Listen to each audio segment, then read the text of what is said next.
We'll focus in this discussion on 7 of the key Rashis that are described, that are presented in this week's Parsha. As always, as we go through each of these Rashis, we will have 2 objectives. One of them will be the local objective. Rashi often has an insight, an idea, a value that he presents that we can glean and gain to our own knowledge base and our understanding, not just of the Parsha, but of our religious experience as a whole. Second, and no less important, we'll try to pick up on some of the methodologies that Rashi employs. How did Rashi arrive at these extraordinary conclusions? What bothered Rashi? What did Rashi ask that led him and that can lead us in our own study to approach the text and to understand it in a completely different way? What are the hints and keys? What are the tools that we may in fact possess unbeknownst to ourselves that allow us to unlock the depth and beauty of the holy text that we read? When Noach is initially described in our story, we are told that he was an ish tamim haya b'dorasav. He was a man of tremendous, almost perfection. But the Torah qualifies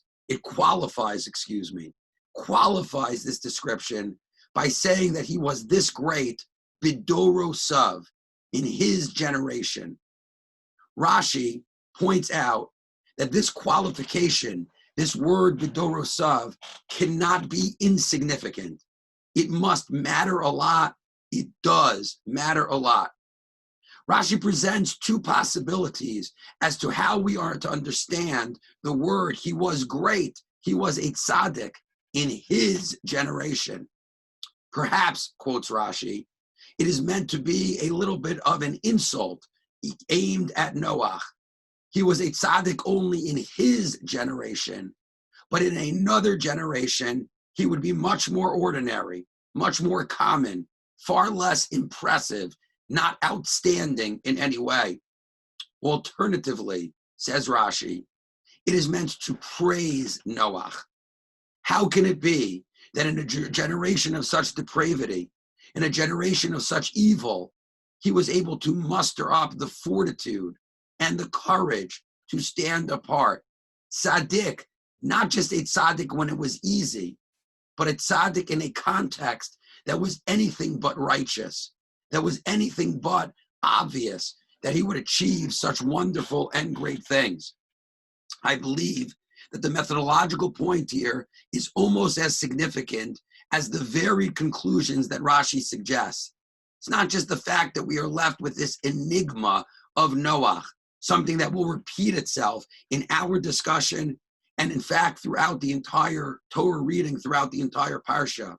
It's not just those very conclusions that are so important, as inconclusive as those conclusions may be, but it's the methodology. It's the picking up on the nuance, and that's such an important word as we study Chumash, the nuance of the text that leads us to these potentially explosive conclusions. We don't just have a random description with extra words. We have a precise description of Noach, ish tzaddik tamim haya, a man of righteousness, complete in so many ways, but b'dorosav. We must endeavor to understand every word and ultimately the implications of every single word. The second Rashi that we will take a look at is a Rashi that attempts to describe and explain what was so bad about these generations. The second time that we have described to us the corruption, the filling of the land with Hamas, a sense of animosity and hatred. Rashi explains, Lo nechtam gezar dinam ela al hagezel. It was not just random hatred, but it was in fact only the fact that they engaged in thievery, later described as being even petty theft. That was the straw that broke the camel's back. What ultimately led to the destruction? Thievery, petty theft, more than anything else. In this Rashi, who is again picking up on a nuance of the text, this time the various repetitions of the same evil inclination, of the same pervasive wickedness, Rashi tells us that sometimes, and I think there are two lessons that can be extracted from this Rashi. First, the fact that it is only when we reach the breaking point, even if the ingredients are there for something catastrophic, it is only when we reach that breaking point, there is a straw that breaks the camel back. There is a tipping point, almost a point of no return that need not be the most egregious of crimes, but its context, its timing and placement can set us on a course for which there is no return. There is no recourse. Secondly, Rashi is describing the practical application and the fact that until we engage in the practical application for good and bad, sometimes even the most crooked of thoughts and the most wayward of inclinations are not sufficient to destroy us. It is only when we act upon these things, only when it is practical, and it's crucial to note, this is true both for the good and for the bad. It is crucial to note that we need that practical application. We need those steps built into our experience that make those feelings and those inclinations all the more valuable and all the more significant. The next and third Rashi we'll take a look at is the Rashi that attempts to explain why the building of the ark took so many years. Rashi is partial to the following explanation. The patience of God and the spectacle of Noach's building the Teva were required. His building of the ark taking so long was necessary so that the people of the world would have every opportunity to repent. Maybe once in all of those years, a person would stop and think if they would prefer to cast their lot with Noach to become a little bit more righteous and a little bit better. And if a person would endeavor to do that, if a person would choose to act in such a way, perhaps salvation could come their way as well. Our rabbis have suggested a variety of other possibilities, in addition to the one suggested by Rashi, to explain the 120 years. First of all, Noach himself receives incredible reward from the fact that he does not do this in the dark of night. He must make himself so exceptional. This must have been an enormous challenge for Noach. But Noach is forced to be in a position where he stands out, where he is subject to ridicule, where he is subject to an enormous amount of criticism because of the fact that he is that man standing on a soapbox saying the end is near. They must have laughed at him. They must have made his life terrible. He was surely not the number one person invited to any of the local parties, and yet he persevered. And his perseverance took a great deal of time. Rome and arks are not built in a day. This was not the euphoric act of a person caught up in a frenzy, but it was the painstaking effort and product of an enormous, enormous commitment. Perhaps nothing speaks as well for Noach's character as the time it took him to build this ark and the investment that he made in his own salvation. These are not things that happen at the snap of a finger, not things that happen overnight, but things that take an enormous amount of time to become more real, to percolate, for a person to become immersed in them, for a person to really feel their value and their effect. Some of the ambiguities that we referred to before in Noach's life come to a head when the waters of the flood actually begin to develop. The pasuk tells us that Noach ultimately goes in to the ark, mipnei mehamabul, because of the waters of the flood. Once again, Rashi is sensitive to the nuance of the text. Noach went into the Teva, went into the ark at the commandment of God, did he not? Why does it say he went in because of the waters of the flood? Rashi offers a criticism of Noach that seems almost unfair, describing Noach as miktane emuna. His belief was the belief of a midget in belief of a person not with the stamina and the commitment required to be a quote-unquote true believer. He believed but also had some serious doubts. And not until his feet began to get wet, not before the water was everywhere, did Noach fully understand and appreciate that there was going to be a flood and that he needed to take refuge inside the ark. I mentioned this Rashi seems almost unfair. As we just described, Noach spent many decades building this teva, building the ark. And we're going to question how seriously he took God's prediction of destruction to the world. Who could possibly take it more seriously than Noach? Perhaps, has been suggested by some, most notably by the Steipler Gaon, great rabbi living in Bnei Brak in the middle of the last century. Perhaps we can understand this in a slightly more optimistic and judging Noach for the better type of way, a favorable interpretation. Noach was encountering the limits of belief as opposed to definitive knowledge. For something to be fully believed, it must be experienced. It must be seen with our own two eyes. He was not a midget in belief compared to others. He, in fact, believed as much as anyone could believe. But belief itself has its own limitations unless we can be completely intellectually honest and rely on our perception and senses to augment and to support those very beliefs. A fascinating interpretation of an incredibly interesting Rashi. As we mentioned at the outset, after the flood, we have an amazing incident that describes the aftermath and the toll it must have taken on Noach and the other survivors.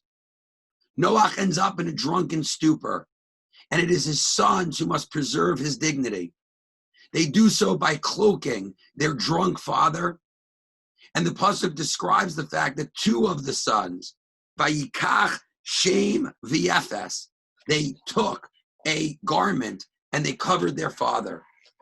Rashi points out a grammatical irregularity, and only Rashi is capable of making grammar so unbelievably enticing and exciting. What I described and translated is not what is reflected in the text. The text said, Shem and Yafes, he took a garment. Shem v'Yafes, two individuals, should be referred to with the pronoun of they, not he. But the words incongruously clearly read, and he, Shem v'Yafes, took the garment. Rashi teaches us a magnificent lesson in true leadership. Oftentimes, when there is action performed by a community, by any group of people, we imagine to ourselves that action is being performed by the masses. But if we look a little bit closer, we can see that movements and communities have leaders as well as followers. That in any community or in any structure, sometimes what appears to be the actions of many is really the leadership and the initiative of the few. This is another example of the puzzle piece we referred to in our introduction. There is a vital contribution that we each make to the cause. And the repercussions, the consequences of that leadership and those actions are sometimes beyond our comprehension.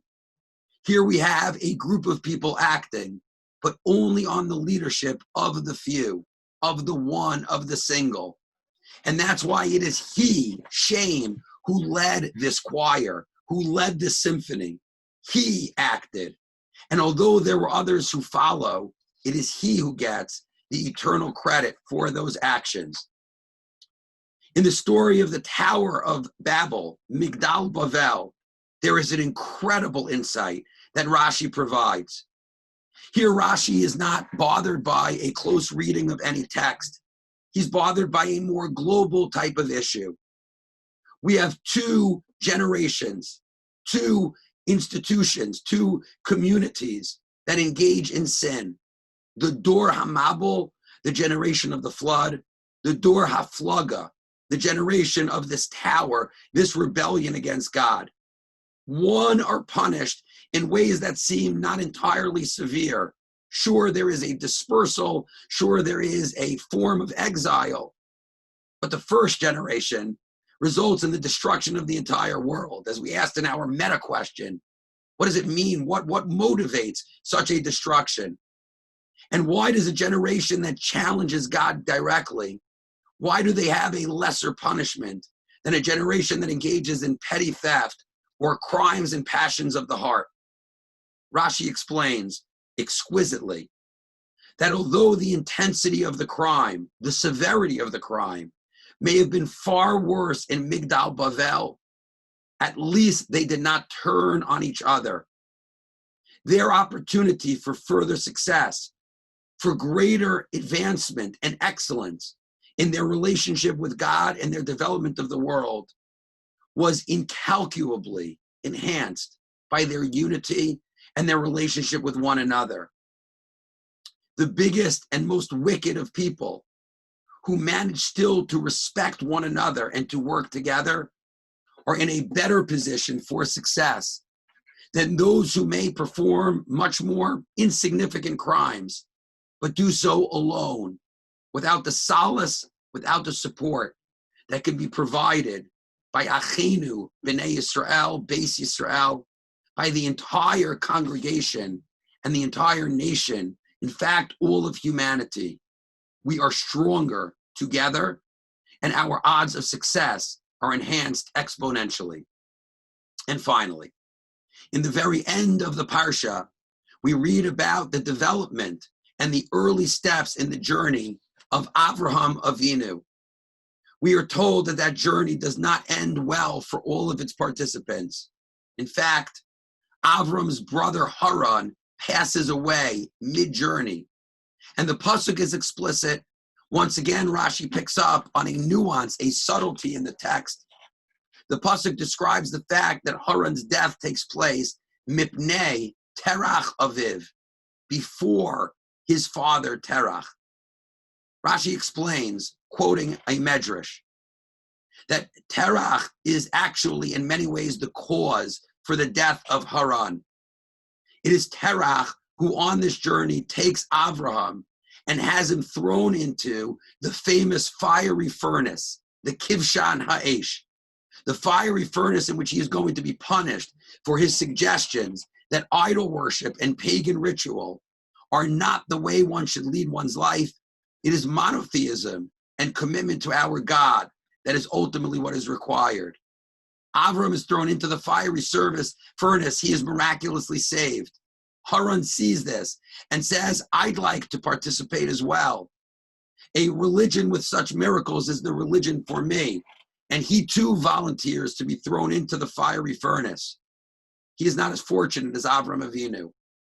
And Rashi concludes that we can attribute the death of Haran, mipnei terach aviv, a play on words, not just in front of his father Terach, but because of him.